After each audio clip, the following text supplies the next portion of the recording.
you ever been relaxing in your room and then a kid in your family just randomly comes up and starts talking to you? Maybe even do a hit and run?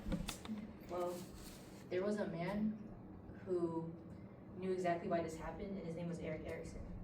According to the Library of Medicine's website in November 2022, no matter what age you are, you're always dealing with a back and forth that everyone else in your age group is dealing with.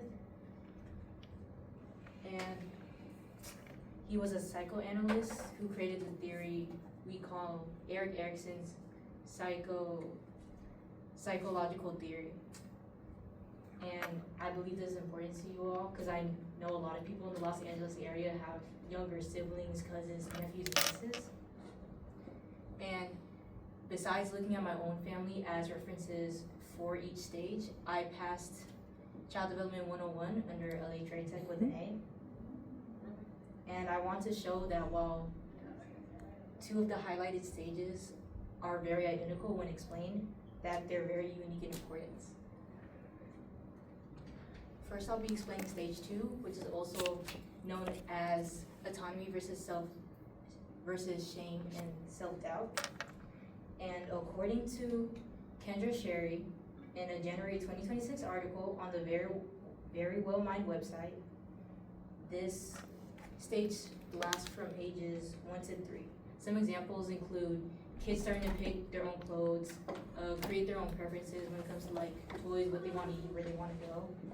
And if a kid during this stage like hits you out of nowhere, then this is probably their way of communicating. They feel like they can't get your attention through like speech or other ways of acting. And I believe the next video I'm about to show will explain my next statement very well.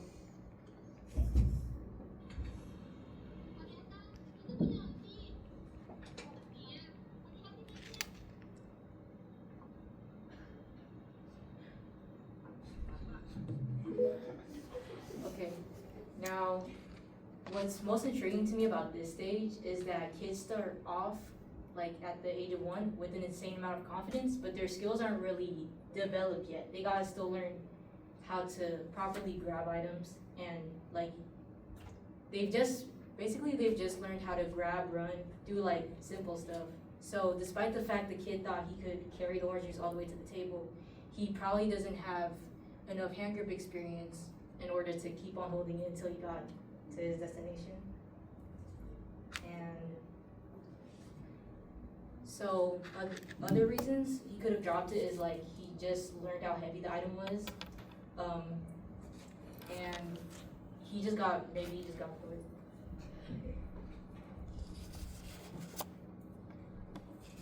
Next, I'll be explaining stage 3, which is also known as initiative versus guilt.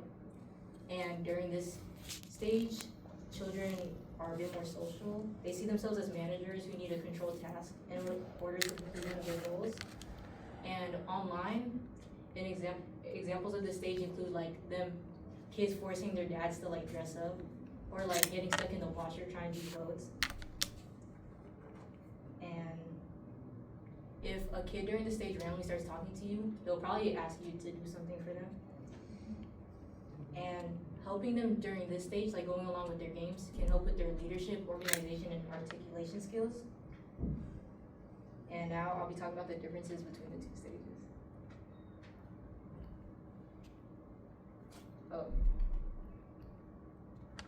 Now, in Eric Erickson's theory, the first stages always impact the later ones. So if a child struggles through stage 2, they'll struggle far more than other kids during stage 3. So you could say that stage 2 is more powerful out of these 2.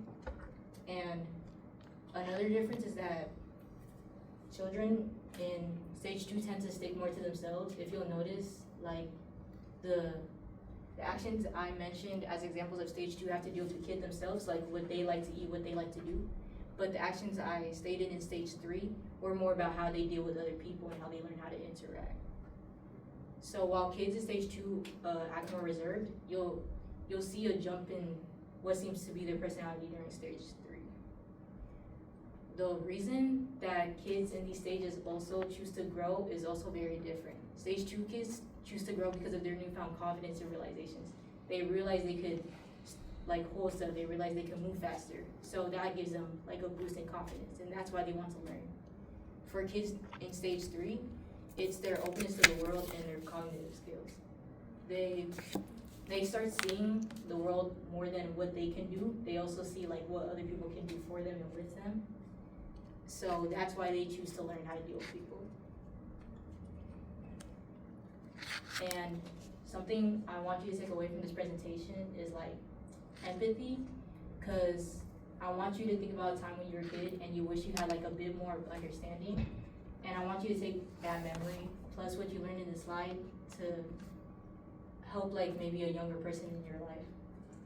And thank you all for being such a great audience. I'm done.